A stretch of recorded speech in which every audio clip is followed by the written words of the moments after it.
প্রার্থিতা ফিরে পেতে প্রথম দিনে ইসিতে ৪২ জনের আপিল।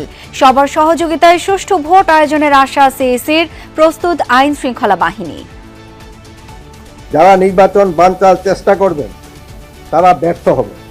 এই বিষয়ে আইন শৃঙ্খলা বাহিনীগুলোকে আরো কঠোর হওয়ার নির্দেশ দেওয়া হয়েছে। আমরা এখনো কনভিন্সড যে আমরা একদম ফেয়ার অ্যান্ড ক্রেডিবল ইলেকশন ইনশাআল্লাহ দিতে পারবো। তারেক রহমানের সঙ্গে বামপন্থী নেতাদের সাক্ষাৎ, দেশ গড়তে একসাথে কাজ করার আহ্বান। ক্ষমতায় গেলে ব্যবসায় অনুকূল পরিবেশ নিশ্চিতের আশ্বাস ফখরুলের।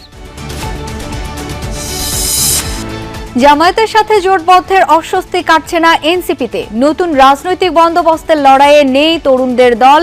দোলাচল থাকলেও জোটের পক্ষে অধিকাংশ সদস্য। মোস্তাফিজ ইস্যুর জেরে বাংলাদেশে বন্ধ আইপিএল এর সম্প্রচার।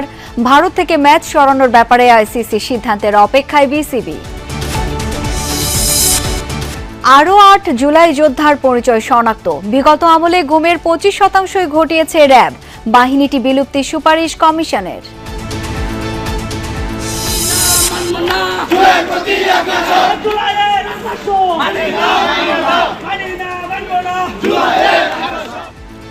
জুলাই আন্দোলনে পরিচিত মুখ সুরভির রিমান্ড ঘিরে সমালোচনা।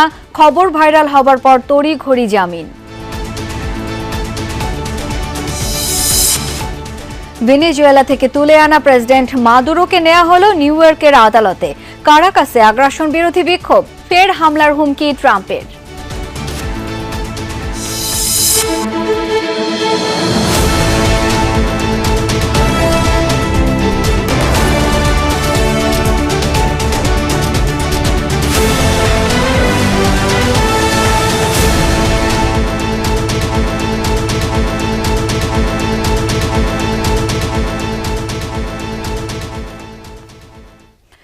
আমন্ত্রণ সন্ধ্যার বাংলাদেশে, সাথে আছি আমি শাওন দত্ত।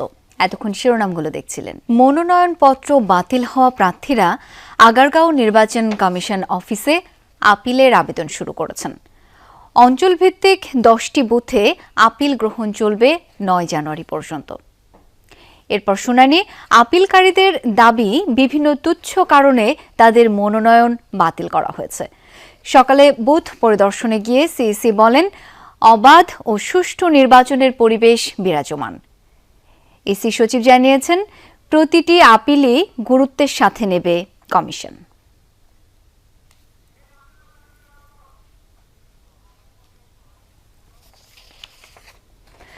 দর্শক, আমরা এই প্রতিবেদনটির জন্য অপেক্ষা করছি।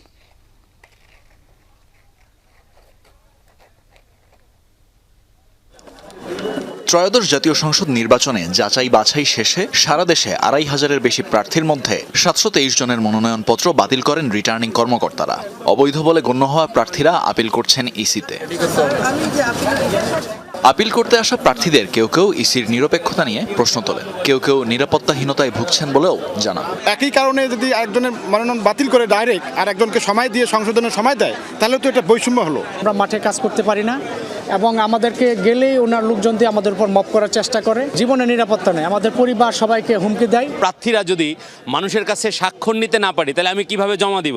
সো আমি মনে করি যে আইনটা করা হয়েছে জনগণের যে ইচ্ছাটা সেটার সাথে সাংঘর্ষিক। আমি যেহেতু জমা দিতে পারিনি, তাই এটা পূর্ণের আগে কোর্ট থেকে রায় আসতে হবে। ইসিতে আপিলের বুথ পরিদর্শন করে প্রধান নির্বাচন কমিশনার বলেন, সবাই সহযোগিতা করলে অবাধ ও সুষ্ঠু নির্বাচন সম্ভব। আমরা এখনো কনভিন্সড যে আমরা একদম একটা ফেয়ার অ্যান্ড ক্রেডিবল ইলেকশন ইনশাআল্লাহ দিতে পারবো। চিন্তা করবেন না, সবার সহযোগিতা নিয়ে ইনশাআল্লাহ। ইসি সচিব জানিয়েছেন, সংক্ষুব্ধ যে কেউই আপিল করতে পারেন, সেটা যাচাই বাছাই করে পুনরায় সিদ্ধান্ত দেওয়া হবে। রেস্ট্রিক্ট করছি না যে এর বাইরে আমরা আপিল নেব না। আপিল করতে পারেন, সংক্ষুব্ধ ব্যক্তি যে কোনো বিষয়ে আপিল করতে পারেন।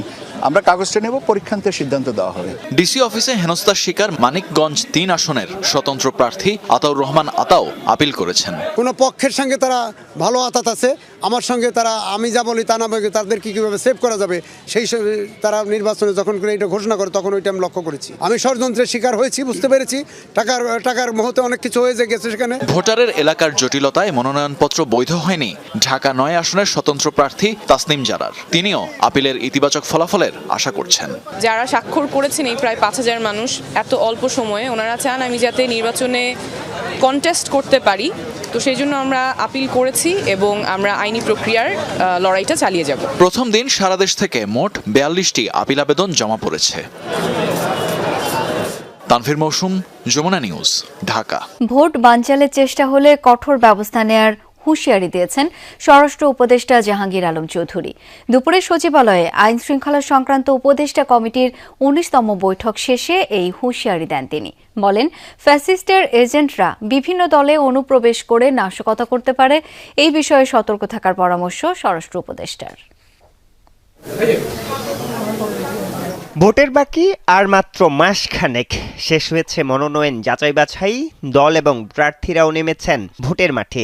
এমন অবস্থায় সবার প্রশ্ন, বর্তমান আইন শৃঙ্খলা পরিস্থিতি বিবেচনায় সুষ্ঠু নির্বাচন আয়োজন সম্ভব হবে তো?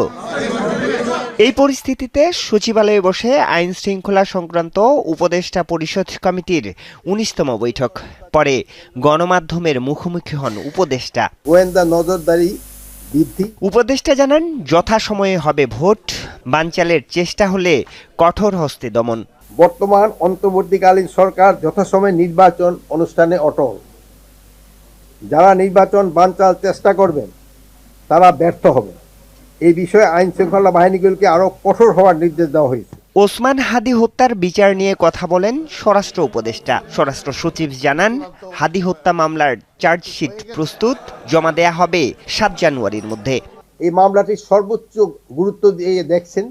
মামলাটির দ্রুত বিচার ট্রাইব্যুনাল স্থানান্তর করার সিদ্ধান্ত নেওয়া হয়েছে এবং অন্তর্বর্তীকালীন সরকারের মেয়াদে এই হত্যাকাণ্ডের ন্যায় বিচার নিশ্চিত করা হবে বলে আমরা আশা করি। হাদি হত্যা মামলার চার্জশিট 7 তারিখের ভিতরে অবশ্যই ইনশাআল্লাহ আমরা দিয়ে দেব। চূড়ান্ত প্রস্তুত হয়ে গেছে। উপদেষ্টা জানান, নির্বাচন সামনে রেখে শুরু হওয়া অপারেশন ডেভিল হ্যান্ড 2 অভিযানে এখন পর্যন্ত গ্রেফতার হয়েছে 14,569 জন। আরিফুর রহমান সবুজ, যমুনা নিউজ, ঢাকা। পরবর্তী নির্দেশ না দেয়া পর্যন্ত বাংলাদেশে আইপিএল এর সব খেলা ও অনুষ্ঠান সম্প্রচার বন্ধের নির্দেশ দিয়েছে তথ্য ও সম্প্রচার মন্ত্রণালয়। গণমাধ্যমে পাঠানো বিজ্ঞপ্তিতে এই তথ্য জানানো হয়। বলা হয়, আইপিএলে মোস্তাফিজুর রহমানকে কলকাতা নাইট রাইডার্স থেকে বাদ দেওয়া হয়েছে। ভারতীয় ক্রিকেট বোর্ডের এমন সিদ্ধান্তের কোনো যৌক্তিক কারণ নেই উল্লেখ করে বিজ্ঞপ্তিতে বলা হয়, এমন সিদ্ধান্তে বাংলাদেশের জনগণ মর্মাহত ও ক্ষুব্ধ। সম্প্রচার মাধ্যমকে প্রচার বন্ধ রাখতে সোমবার চিঠি দেওয়া হয়। সম্প্রতি মোস্তাফিজুর রহমানকে কট্টর হিন্দুত্ববাদীদের আন্দোলনের মুখে আইপিএল থেকে বাদ দেওয়া হয়। এর জবাবে ভারতের মাটিতে টি-20 বিশ্বকাপ খেলতে অস্বীকৃতি জানিয়ে নিজেদের খেলা অন্য ভেন্যু আয়োজন করার অনুরোধ জানিয়ে আইসিসিকে চিঠি দেয় বিসিবি।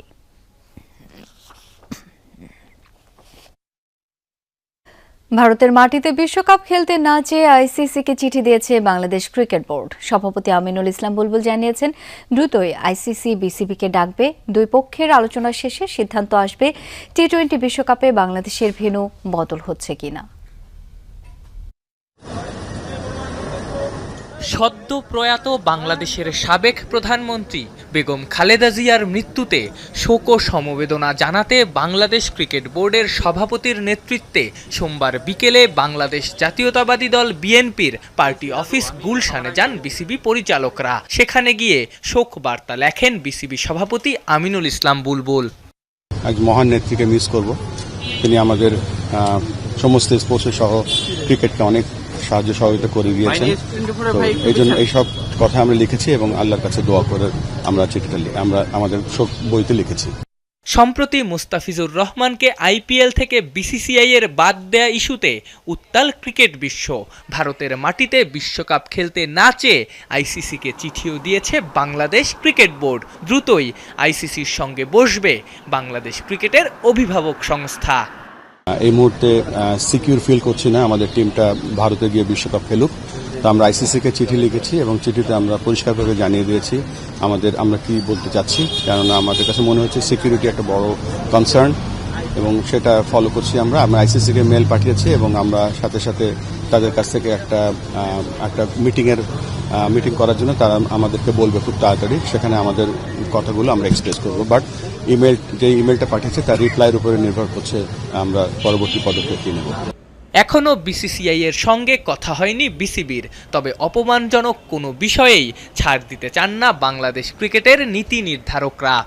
বিসিসিআই কিন্তু কেকেআরকে চিঠি দিয়েছে, এটা কিন্তু আমরা একদমই পার্ট না, মানে কেকেআরকে বলেছে ওকে দলে রাখতে না, এটা কিন্তু আমাদের বোর্ডকে কিছু জানায় নাই। ও তো নিয়েছে ওরে রাজনৈতিক, এটি আমরা সবাই মানে এটা খুবই অত্যন্ত দুঃখিত যে একটা রাজনৈতিক কারণে একটা ছেলেকে, এত ভালো ক্যালিবারের একটা প্লেয়ার যে তার অনেক কিছু দেখাতে পারতো এই আইপিএলে, সেটা করতে পারিনি, যেন আমরা দুঃখিত সবাই। শোনা যাচ্ছে বদলে যেতে পারে টি-20 বিশ্বকাপে বাংলাদেশের ভেন্যু, ভারতের জায়গায় বাংলাদেশের ম্যাচগুলো হতে পারে শ্রীলঙ্কায়। আফনান পিয়াল, যমুনা স্পোর্টস, ঢাকা। বিএনপির ভারপ্রাপ্ত চেয়ারম্যান তারেক রহমানের সাথে সাক্ষাৎ করেছেন সিপিবি, বাসদ সহ বাম দলগুলোর সমন্বয়ে গঠিত গণতান্ত্রিক যুক্ত ফ্রন্টের নেতারা। তাদের দেশ এগিয়ে নিতে অভ্যুত্থানের পর তৈরি হওয়া নতুন সুযোগ কাজে লাগানোর আহ্বান জানিয়েছেন বিএনপির শীর্ষ নেতা। এছাড়াও তার সাথে আজ সাক্ষাৎ করেছেন গণসংহতি আন্দোলনের প্রধান সমন্বয়ক ও ব্রাহ্মণবাড়িয়া ৬ আসনের বিএনপি সমর্থিত প্রার্থী জুনায়েদ সাকি। আলাদাভাবে সাক্ষাৎ করেন জমিয়তে উলামায়ে ইসলামের নেতারাও। সমাজের বিভিন্ন শ্রেণী পেশার মানুষের পাশাপাশি বিভিন্ন রাজনৈতিক দলের নেতাদের সাথেও সাক্ষাৎ করতে শুরু করেছেন বিএনপির ভারপ্রাপ্ত চেয়ারম্যান তারেক রহমান। গুলশান চেয়ারপারসনের কার্যালয়ে সোমবার আসেন সিপিবি, বাসদ সহ বামপন্থী জোটের নেতারা। বেশ আন্তরিক ও সৌহার্দ্যপূর্ণ পরিবেশে এই বৈঠক অনুষ্ঠিত হয়। বৈঠকে গণতন্ত্রের জন্য খালেদা জিয়ার আপোষহীন সংগ্রাম আর দেশপ্রেমের কথা তুলে ধরেন বাম জোটের নেতারা। তারেক রহমান বামপন্থী নেতাদের দেশ এগিয়ে নিতে সহযোগিতার আহ্বান জানান। বিভিন্ন বিষয়ে আমাদের মত পার্থক্য থাকবে, কিন্তু সবসময় আমাদের যাতে একটা পলিটিক্যাল কালচার, রাজনৈতিক যে একটা সহনশীলতা, ফিলোসফিক্যাল টলারেন্স সেটা থাকে, সেটা একটা গণতন্ত্রের জন্য সেটি একটা সৌন্দর্য। গণতন্ত্রের জন্য দুটো বিষয় লাগে, একটা হলো যে রাজনৈতিক সহনশীলতা, আর একটা হলো যে নির্বাচন, একটা সুষ্ঠু নির্বাচন, জনপ্রতিনিধি নির্বাচন। এই দুইটারই গত 54 বছরে বাংলাদেশে ঘাটতি ছিল, সেটা হয় নাই। সেইটা এই সুযোগটা যাতে আমরা কাজে লাগাতে পারি। পরে তারেক রহমানের সাথে সাক্ষাৎ করতে আসেন গণসংহতি আন্দোলনের প্রধান সমন্বয়ক জুনায়েদ সাকি। তিনি বিএনপি সমর্থন নিয়ে ব্রাহ্মণবাড়িয়া ৬ আসনে এবার নির্বাচন করছেন। বাংলাদেশেরকে যারা অস্বীকার করবে তারা আসলে বাংলাদেশের রাজনীতিতে জনগণ কর্তৃক গৃহীত হবে না বলে আমরা মনে করি। ফলে বাংলাদেশকে যারা স্বীকার করেন, বাংলাদেশের সংগ্রামকে যারা স্বীকার করেন, তার ইতিহাসকে যারা স্বীকার করেন, তার ইতিহাসের মধ্যে জনগণের সংগ্রামের যে ধারাবাহিকতাকে যারা ধারণ করেন, বাংলাদেশের জনগণ তাকেই বেছে নেবে। এবং জনাব তারেক রহমান বিএনপির পক্ষ থেকে তারা সেই ধারণ করার জায়গাগুলো, তাদের যে অঙ্গীকার, সেটা পুনর্ব্যক্ত করেছেন।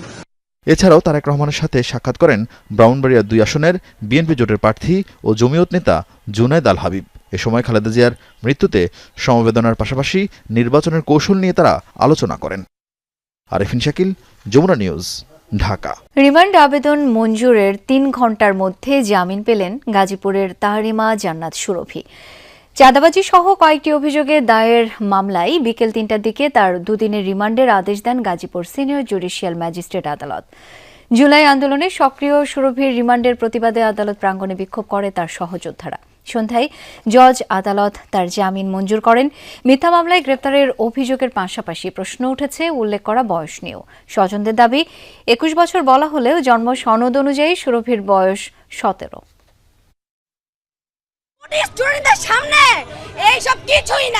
জুলাই আন্দোলনের পরিচিত মুখ গাজীপুরের শিক্ষার্থী তাহরিমা জান্নাত সুরভি। শুধু গাজীপুরেই নয়, আন্দোলনে সে সরব ছিল ঢাকা বিশ্ববিদ্যালয় এলাকাতেও। গেল 25 ডিসেম্বর টঙ্গীর নিজ বাসা থেকে সুরভিকে গ্রেফতার করে যৌথ বাহিনী। সে সময় পুলিশ জানায় কালিয়াকৈর থানায় তার বিরুদ্ধে চাঁদাবাজি, অপহরণ ও ব্ল্যাকমেইলিংয়ের অভিযোগে মামলা রয়েছে। বাদী নাইমুর রহমান দুর্জয়, যিনি একটি দৈনিক পত্রিকার স্থানীয় সংবাদকর্মী। শুরুতেই ছড়ানো হয় 50 কোটি টাকা চাঁদাবাজির গুজব। পরে মামলার নথিতে দেখা যায় টাকার পরিমাণ 50,000। সুরভির বয়স 21 বছর দেখানো হলেও স্বজনদের দাবি জন্মসনদ অনুযায়ী তার বয়স 17। পুলিশ জানায় গ্রেফতারের পরদিন আদালতের আদেশে তাকে কারাগারে পাঠানো হয়। পৃথিবীর কোন সভ্য আইনে আছে একটা 17 বছরের কিশোরীকে 10টা দিন ধরে ওকে জেলে আটকিয়ে রেখেছে, কোনো জামিন ছাড়া, কোনো বিচার ছাড়া? চাঁদাবাজির অভিযোগের বিষয়ে জিজ্ঞাসাবাদের জন্য 7 দিনের রিমান্ড চেয়ে সোমবার গাজীপুর সিনিয়র জুডিশিয়াল ম্যাজিস্ট্রেট আদালতে হাজির করা হয় সুরভিকে। 2 দিনের রিমান্ড মঞ্জুর করেন আদালত। রিমান্ডের প্রতিবাদে আদালত প্রাঙ্গণে ছাত্র শ্রমিক জনতার ব্যানারে বিক্ষোভ হয়। সুরভির বিরুদ্ধে আনা অভিযোগ মিথ্যা দাবি করে অবিলম্বে তার নিঃশর্ত মুক্তির দাবি জানায় তারা। এই আদেশের বিরুদ্ধে আমরা রিভিশন করব, সেটা হলো আমাদের আইনগত বিষয়ে আমরা এভাবে আগাবো। আর এটা মিথ্যা মামলা সবাই জানে, সেহেতু আমরা আশা করি এটা আমরা রেমেডি পাবো। পরবর্তীতে জেলা জজ আদালতে রিভিশন আবেদন করা হয়। শুনানি শেষে আদালত তার জামিন মঞ্জুর করেন। পুলিশের দাবি, সুরভির পরিবারের সদস্যদের কাছে জন্ম সনদ না পেয়ে আনুমানিক বয়স 21 লেখা হয়েছে। বিষয়টি খতিয়ে দেখা হচ্ছে। আমার আয়ু আজকে আমাকে যেটা জানালেন, উনি নাকি সুরভির মার কাছে এটা ওনার বার্থ সার্টিফিকেটটা চেয়েছিলেন, তো বার্থ সার্টিফিকেট নাকি উনি পান নাই, যে কারণে বয়সটা আমরা আসলে করা যায় না আর কি। সুরভির গ্রেফতার ও রিমান্ডের বিষয়টি নজরে এসেছে আইন উপদেষ্টা আসিফ নজরুলের। নিজ ফেসবুক পোস্টে তিনি জানান, দ্রুত প্রতিকার পাবে সুরভি। রাহিম সারোয়ার, যমুনা নিউজ। রায়েরবাজার কবরস্থানে দাফন হওয়া 114 জনই জুলাই শহীদ নন। সড়ক দুর্ঘটনা বিষপানে মারা যাওয়া মরদেহ পেয়েছে সিআইডি। সকালে রায়েরবাজার কবরস্থানে জুলাই আন্দোলনে পরিচয় শনাক্ত হওয়া শহীদ 8 পরিবারকে কবরের দায়িত্ব বুঝিয়ে এসব কথা বলেন সিআইডি প্রধান মোহাম্মদ সিবগাতুল্লাহ। তবে এখানে পাওয়া অধিকাংশ মরদেহেই মিলেছে বুলেটের চিহ্ন। এই মায়ের আহাজারি যেন থামান নয়। প্রায় 1.5 বছর পর প্রিয় সন্তানের মরদেহের সন্ধান পেয়ে কান্নায় ভেঙে পড়েন। তার মতো শোকে স্তব্ধ জুলাই আন্দোলনের শহীদ আরও 8টি পরিবার, যাদের দীর্ঘ নিঃশ্বাসে ভারী হয়ে ওঠে রায়েরবাজার কবরস্থানের বাতাস। সোমবার সকালে আনুষ্ঠানিকভাবে জুলাই গণ অভ্যুত্থানে শাহাদাত বরণকারী অজ্ঞাত শহীদদের লাশ তোলা ও শনাক্তকরণ কার্যক্রম এবং এর ফলাফল উপস্থাপন করে সিআইডি। এ সময় উপস্থিত ছিলেন শহীদ পরিবার, মুক্তিযুদ্ধ, স্থানীয় সরকার উপদেষ্টা ও স্বাস্থ্য মন্ত্রণালয়ের বিশেষ সহকারী সহ অন্যান্যরা। 9 ভুক্তভোগী পরিবারের দেওয়া নমুনার ভিত্তিতে 8 শহীদ পরিবারের ডিএনএ প্রোফাইলিং এর মাধ্যমে শনাক্ত করেছে সিআইডি। ঠিকই আমার ছেলের আন্টি করে আমার দেখাইলো, যদি আগে দেখাইতো আমার শরীরের আমি দিন দিতে লাশটাও তো পাইতাম। ওয়ারিশ থাকা সত্ত্বেও বেয়ারিশ ভাবে দাফন করছে, তাদের বিচার আমি চাই। এই ইন্টারিম সরকারকে বলবো, আপনারা পদত্যাগ করার আগে আমাদের ভাইদের হত্যার বিচারটা অন্তত কইরেন। সিআইডি প্রধান বলেন, অধিকাংশ মরদেহেই মিলেছে বুলেট। তবে এখানে দাফন হওয়া 114 জনই জুলাই শহীদ নন। অনেকে বিভিন্নভাবে মারা গেছেন। 114 জনই জুলাই যোদ্ধা না। এখানে ছোট্ট বেবিও আছে, কিন্তু রোড অ্যাক্সিডেন্ট আছে, 20 পানে আত্মহত্যা। বাট আমাদের কিছু করার ছিল না, যেহেতু ওই টাইমটা ধরে, ওই এনক্লেভ ধরে আমাদের সকলকে উঠাতে হয়েছে। এটাই 114 জনই জুলাই যোদ্ধা না। মুক্তিযুদ্ধ বিষয়ক উপদেষ্টা বলেন, মরদেহ আন্তর্জাতিক মানদণ্ড মেনে উত্তোলন করা হয়েছে, আর এই প্রক্রিয়া অব্যাহত থাকবে। এই কার্যক্রম কেবল আইন, মানবাধিকার এবং আন্তর্জাতিক মানদণ্ডের প্রতি আমাদের অঙ্গীকারেরই প্রতিফলন নয়, এটি নিখোঁজ শহীদদের পরিচয় নির্ধারণ, পরিবারগুলোর অনিশ্চয়তা দূরীকরণ এবং ভবিষ্যতের বিচারিক কার্যক্রমের জন্য গুরুত্বপূর্ণ ফরেনসিক প্রমাণ সংরক্ষণেও সহায়ক হয়েছে। অজ্ঞাত মরদেহের পরিচয় শনাক্তের এই অভিজ্ঞতা পুলিশ সহ আইন শৃঙ্খলা বাহিনী অন্যান্য মামলাতেও কাজে লাগানো যেতে পারে। বাংলাদেশে কখনো এত বড় স্কেলে কবর লাশ থেকে উত্তোলন করা হয়নি, এবং এইভাবে ডিএনএর ব্যাপকভাবে যে কাজটা করা হয়েছে, ইনফরমেশন সংগ্রহ করে ফরেনসিক এক্সপার্টদের সহায়তায় লাশ শনাক্তকরণের, সেটাও এইভাবে করা হয়নি। পরে পরিচয় শনাক্ত হওয়া 8 পরিবারের কাছে তাদের প্রিয়জনের কবরের দায়িত্ব হস্তান্তর এবং শহীদদের আত্মার মাগফিরাত কামনায় দোয়া মোনাজাত করা হয়। রাব্বি সিদ্দিকী, যমুনা নিউজ, ঢাকা।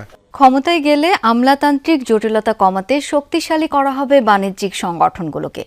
যোগ্যতার ভিত্তিতে দেয়া হবে সরকারের বিভিন্ন বাণিজ্যিক কাজের দায়িত্ব। খালেদা জিয়ার আত্মার মাগফিরাত কামনায় ব্যবসায়ী সংগঠনগুলো আয়োজিত দোয়া মাহফিলে এই মন্তব্য করেছেন বিএনপির স্থায়ী কমিটির সদস্য আমির খসরু মাহমুদ চৌধুরী। আর মহাসচিব মির্জা ফখরুল ইসলাম আলমগীর সবাইকে দেশবিরোধী চক্রান্ত রুখে দেওয়ার আহ্বান জানান। এ সময় ব্যবসায়ী সংগঠনগুলো নির্বাচিত সরকারের সাথে এক হয়ে কাজ করার অঙ্গীকার করে। 90-এর দশকে দেশে গণতন্ত্র ফিরে আসার পর জোরে সোরে অর্থনীতি গোছানোর কাজে হাত দিয়েছিল খালেদা জিয়া সরকার। সাবেক সেই প্রধানমন্ত্রীর বিদেহী আত্মার মাগফিরাত কামনায় রাজধানীর একটি অভিজাত হোটেলে দোয়া মাহফিলের আয়োজন করে international chamber of commerce Bangladesh. অংশ নেয় এফবিসিসিআই, ডিসিসিআই, বিজিএমইএ, বিকেএমইএ সহ 17টি শীর্ষ ব্যবসায়ী সংগঠন। আমরা আজকে সকল ব্যবসায়িক সম্প্রদায় আমরা অঙ্গীকার করছি। ব্যবসায়ী সংগঠনের নেতারা বলেন, খালেদা জিয়ার উদ্যোগেই মুক্তবাজার অর্থনীতিতে প্রবেশ করেছিল দেশ। ব্যক্তি মালিকানাধীন বিদেশি বিনিয়োগের পাশাপাশি সামাজিক সুরক্ষা নিশ্চিতেও কাজ করে তার সরকার। এ সময় নির্বাচিত সরকারের সাথে মিলে দেশের কল্যাণে কাজ করার অঙ্গীকার করে ব্যবসায়ী সংগঠনগুলো। ওনার এই দূরদর্শী ব্যবসা বান্ধব একটা প্রাইভেট সেক্টর ড্রিভেন ইকোনমিতে আমরা সবাই ওনার সাথে সাথ দিব এবং দেশকে সামনের দিকে এগিয়ে নিয়ে যাব। ওনার সমগ্র রাজনৈতিক জীবনে তিনি সংসদীয় গণতন্ত্র, প্রাতিষ্ঠানিক স্থিতিশীলতা ও জাতীয় সার্বভৌমত্বের নীতিকে সমুন্নত রেখেছেন। ঔষধ শিল্পকে সম্পূর্ণভাবে লিবারালাইজ করে দেওয়া এবং ঔষধ শিল্পের আজ যা কিছু উন্নতি দেখেন তার জন্য আমরা সম্পূর্ণভাবে ওনার কাছে ঋণী। মাহফিলে ছিলেন বিএনপির শীর্ষ নেতারা। স্থায়ী কমিটির সদস্য আমির খসরু বলেন, গণতন্ত্র না থাকলে একটি দেশের অর্থনৈতিক কর্মকাণ্ডে স্থবিরতা দেখা দেয়। ক্ষমতায় গেলে ব্যবসায়িক সংগঠনগুলোকে সরকারি কাজে সম্পৃক্ত করার পরিকল্পনার কথা জানান তিনি। উনি মাল্টিপ্যাটার্নিজমের উপর জোর দিয়েছেন, কোনো কান্ট্রি সেন্ট্রিক উনি পররাষ্ট্রনীতি করেন না।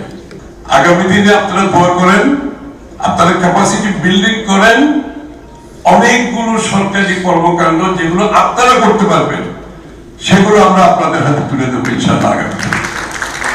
দেশের বিরুদ্ধে চক্রান্ত চলমান উল্লেখ করে দলের মহাসচিব মির্জা ফখরুল বলেন, ৭১, ৯০ আর ২৪-এর মতো এক হয়ে সব ষড়যন্ত্র রুখে দিতে পারলেই খালেদা জিয়াকে যোগ্য সম্মান দেয়া হবে। ব্যবসায় সংক্রান্ত অনেকগুলো বিষয়ে তার অবদানের কথা বলেছেন। আমি শুধু এইটুকু বলতে চাই যে বাংলাদেশকে একটা গণতান্ত্রিক রাষ্ট্র হিসাবে প্রতিষ্ঠা করতে তার যে অবদান, সে অবদানকে কখনো অস্বীকার করা যাবে না। তিনি ফিরে আসবেন না, কিন্তু তার যে কাজ, তার যে রেখে যাওয়া যে স্বপ্নগুলো রেখে গেছেন, সেই স্বপ্নগুলোকে আমাদের বাস্তবায়িত করতে হবে। মির্জা ফখরুল বলেন, খালেদা জিয়া নানা নিপীড়নের শিকার হলেও প্রতিশোধ পরায়ণ ছিলেন না। তাই ৫ আগস্টের পর সবার প্রতি শান্তি আর সম্প্রীতি ধরে রাখার বার্তা দিয়েছিলেন তিনি। এ কারণেই একটি দল থেকে গোটা দেশের নেত্রী হয়ে উঠেছিলেন খালেদা জিয়া। যারা এক প্রতিশ্রুতি হেঁটে যায় আমাদের কণ্ঠকিত কালের ভেতর, লাঞ্ছিতের আহ্বানে যেন মাটি জন্ম দিল এক শস্যগন্ধি মাটিরই কন্যাকে। হুমায়ুন রশিদ, যমুনা নিউজ, ঢাকা। বেগম খালেদা জিয়ার সমাধিতে মানুষের ঢল থেমে নেই। আজও বিভিন্ন রাজনৈতিক ও সামাজিক সংগঠনের পক্ষ থেকে শ্রদ্ধার ফুলে ভরে ওঠে কবরের চারপাশ। বিএনপি নেতারা বলেছেন, বন্দুকের বদলে জনগণ খালেদা জিয়ার শক্তি হওয়ায় মানুষের এমন বহিঃপ্রকাশ। ফুল হাতে শ্রদ্ধা আর হাত উঁচিয়ে দোয়া অব্যাহত জিয়া উদ্যানে। এই ভালোবাসার ঢল বেগম খালেদা জিয়ার প্রতি। অ্যাব নেতাকর্মীদের নিয়ে শ্রদ্ধা জানান বিএনপির স্থায়ী কমিটির সদস্য আব্দুল মঈন খান। তিনি বলেন, জীবন দিয়ে খালেদা জিয়া প্রমাণ করেছেন তার কাছে দেশ ও গণতন্ত্রই সবার আগে। তার জীবন দিয়ে প্রমাণ করেছেন যে দেশের স্বার্থ এবং গণতন্ত্রের স্বার্থ সেটাই ছিল তার জন্য সর্বাগ্রে, যেখানে তার নিজের জীবনকে তিনি তুচ্ছ করেছিলেন এই মানুষের অধিকার প্রতিষ্ঠার জন্য। তিনি সামনের দিকে এগিয়ে গিয়েছেন, জনগণকে সঙ্গে নিয়ে এগিয়ে গিয়েছেন। তার শক্তি ছিল জনগণের শক্তি, বন্দুকের শক্তি নয়। খালেদা জিয়ার কবরে পুষ্পস্তবক অর্পণ করেন স্থায়ী কমিটির আরেক সদস্য খন্দকার মোশাররফ হোসেন। বলেন, খালেদা জিয়ার ত্যাগ সংগ্রাম দেশকে এগিয়ে নেয়ার। তিনি বলেছিলেন যে তিনি এই দেশের সন্তান, এই দেশেই তিনি মৃত্যুবরণ করবেন এবং তিনি তা প্রমাণ করেছেন। সেই জন্যই দেশনেত্রী বেগম খালেদা জিয়া একজন আপসহীন নেত্রী। শ্রদ্ধা জানান ঢাকা ১৩ আসনের বিএনপি প্রার্থী ববি হাজ্জাজ। কর্মজীবী দলের নেতাকর্মীদের নিয়ে যান বিএনপির ভাইস চেয়ারম্যান শামসুজ্জামান দুদু। শ্রদ্ধা জানায় জাতীয়তাবাদী যুবদল ও ঢাকা বিশ্ববিদ্যালয় শাখা ছাত্রদল নেতাকর্মীরাও। এই মৃত্যু আওয়ামী লীগেরও দায় আছে, তারা তার মৃত্যুর কারণ। এখন নির্বাচনে সামনে যদি জনগণ ঐক্যবদ্ধ থাকে, কোনো বাধা হিসেবে আসবে না। বাংলাদেশি জাতীয়তাবাদের বিরুদ্ধে যেই যখন দাঁড়িয়েছে আমরা দেখেছি তারা দেশের বিরুদ্ধে ষড়যন্ত্র করেই দাঁড়িয়েছে। তো সকল ষড়যন্ত্রের হাত চুরমার করে ভেঙে দেবার জন্য আমরা এখন একত্রিত। জনগণ আমাদের সাথে একত্রিত বলে আজকে ৬ষ্ঠ দিনেও দেখেন ভিড়ের সমাগম। শওকত মঞ্জুর শান্ত, যমুনা নিউজ, ঢাকা। জামায়াত ও এনসিপি 11 দলীয় জোট গঠন করার পর পদত্যাগ করেছেন তরুণদের নিয়ে গঠিত দলটির বেশ কয়েকজন নেতা। কারণ হিসেবে কেউ কেউ জামায়াতের সাথে জোটবদ্ধ হওয়ার কথা বলেছেন। তারা মনে করেন নতুন রাজনৈতিক বন্দোবস্ত তৈরির লড়াইয়ে এখন আর এনসিপি নেই। এটা বুঝতে পেরেই দল থেকে সরে আসা। এদিকে দলের যুগ্ম আহ্বায়ক সারোয়ার তুষার জানান, পদত্যাগের কারণে দলের ভেতরে কিছুটা দোলাচল থাকলেও অধিকাংশই রয়েছে জোটের পক্ষে। বিস্তারিত লামিয়া তিথির রিপোর্টে। 28 ফেব্রুয়ারি আত্মপ্রকাশ ঘটে 24-এর জুলাই অভ্যুত্থানে নেতৃত্ব দেয়া তরুণদের দল জাতীয় নাগরিক পার্টি এনসিপির। দলের নেতৃত্বে নাহিদ ইসলাম, সঙ্গী হিসেবে সম্মুখ সারিতে আছেন জুলাই আন্দোলনের অনেক পরিচিত মুখ।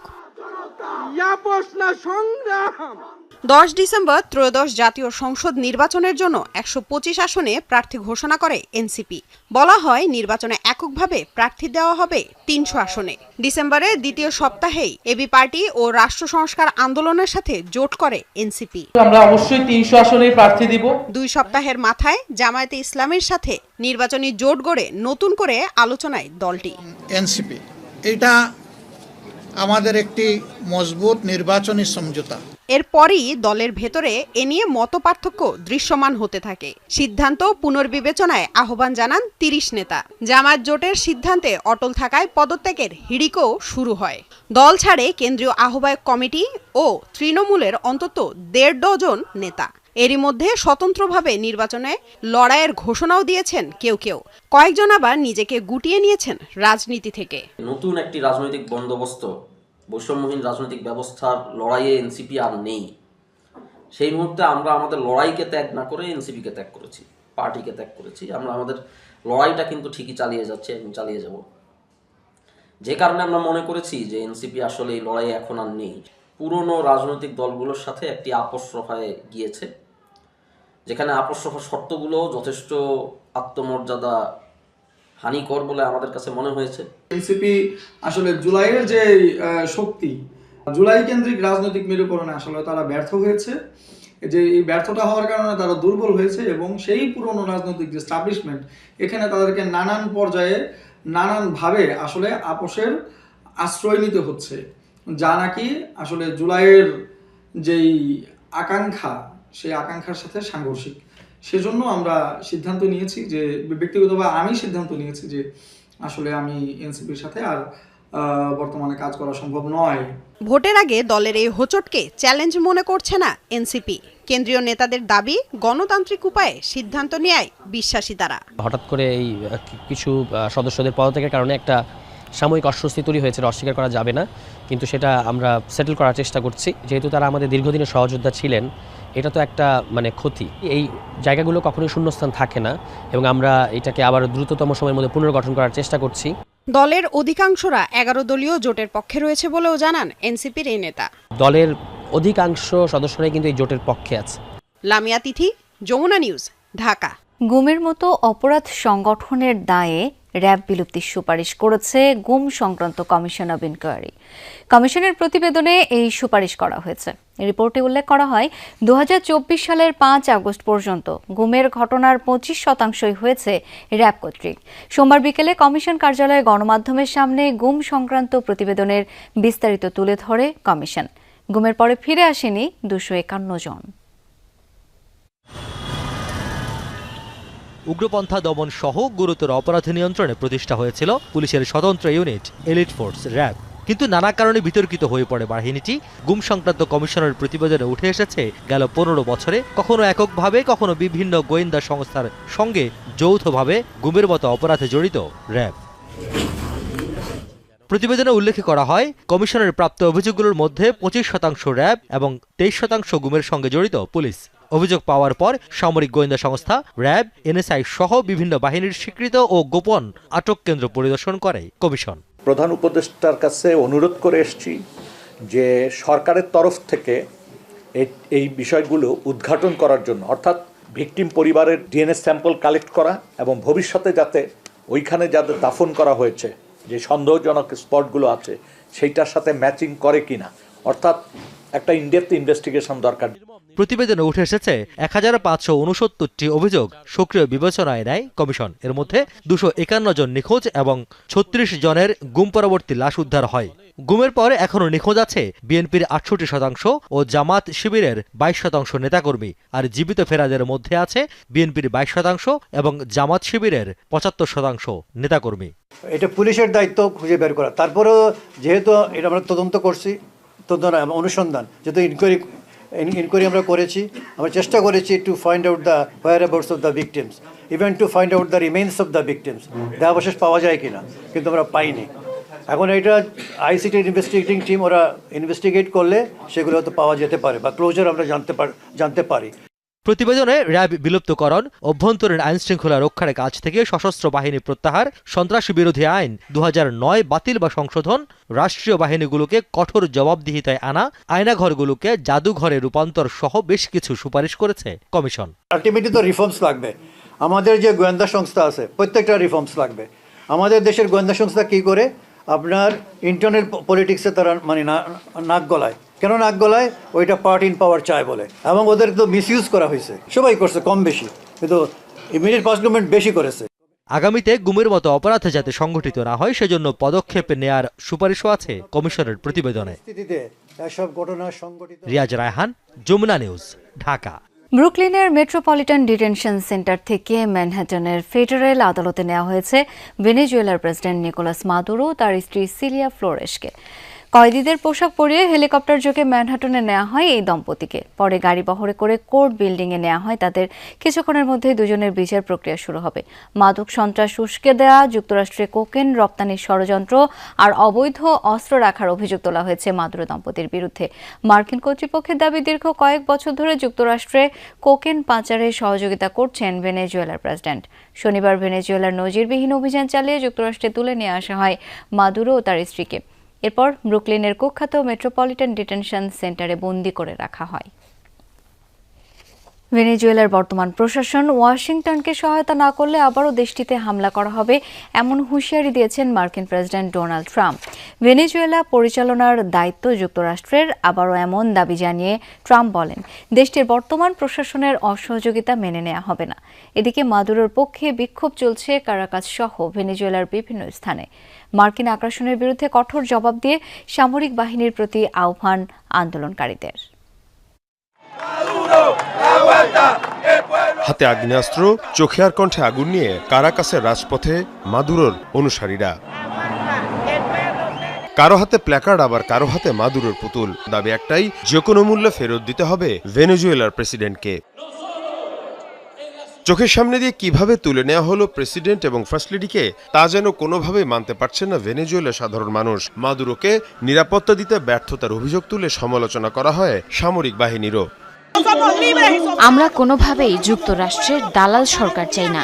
আমরা স্বাধীন এবং সার্বভৌম রাষ্ট্র। ট্রাম্পকে কোনোভাবেই আমাদের তেল দিতে দেব না। রুবিও কোনোভাবেই আমাদের প্রশাসন পরিচালনা করতে পারবে না। আমি এখনো বুঝতে পারছি না কিভাবে হেলিকপ্টারগুলো প্রবেশ করলো এবং প্রেসিডেন্টকে উঠিয়ে নিয়ে গেল। সামরিক বাহিনীকে বিমান বিধ্বংসী ক্ষেপণাস্ত্র ব্যবহার করতে পারলো না। আমরা প্রস্তুত আছি। এটা কারাকাসের সবচেয়ে বড় সশস্ত্র সংগঠন। আমরা আমাদের প্রেসিডেন্টকে ফেরত চাই। এদিকে আবারও মার্কিন প্রেসিডেন্ট ট্রাম্পের ঘোষণা, ভেনেজুয়েলা পরিচালনা করবে যুক্তরাষ্ট্র। দেশটির বর্তমান সরকার সহযোগিতা না করলে আবারও হামলার হুঁশিয়ারি ট্রাম্পের। ভেনেজুয়েলায় এখনই নির্বাচনের চেয়ে মাদক পাচার বন্ধ এবং তেল শিল্প সংস্কার প্রয়োজন। দেশটির বর্তমান প্রশাসনের সাথে আমরা এসব নিয়েই কাজ করতে চাই। ভেনেজুয়েলাকে সুসংগঠিত করার প্রচেষ্টায় দেশটির প্রশাসনের বাকি সদস্যরা সহায়তা না করলে দ্বিতীয়বার হামলা হতে পারে। এদিকে সেনা মোতায়েনের পর চলছে টহল। এখনো থমথমে পরিস্থিতি রাজধানী কারাকাস সহ গুরুত্বপূর্ণ এলাকাগুলোয়। মীর মুশফিকা হাসান, যমুনা নিউজ। অন্তর্বর্তী সরকারের মেয়াদে হযরত শাহজালাল আন্তর্জাতিক বিমানবন্দরের 3rd টার্মিনাল চালু হচ্ছে না বলে জানিয়েছেন বেসামরিক বিমান পরিবহন ও পর্যটন উপদেষ্টা শেখ বশির উদ্দিন আহমেদ। বিকেলে সচিবালয়ে বেসামরিক বিমান চলাচল সংশোধন অধ্যাদেশ 2026 এবং বাংলাদেশ ট্রাভেল এজেন্সি নিবন্ধন ও নিয়ন্ত্রণ সংশোধন অধ্যাদেশ 2026 জারি উপলক্ষে সংবাদ সম্মেলনে কথা জানান তিনি। বলেন, এই বিধানগুলো বাস্তবায়িত হলে বিমানের টিকিট কাটাকে কেন্দ্র করে প্রতারণা ও হয়রানি বন্ধ হবে। বিমানের ডাইভারশন নিয়ে উপদেষ্টা বলেন, তীব্র কুয়াশায় বিমানের ফ্লাইট পাশের দেশে ডাইভারশন এড়াতে কক্সবাজার বিমানবন্দরকে ক্যাটাগরি 3-তে উন্নীত করা হবে।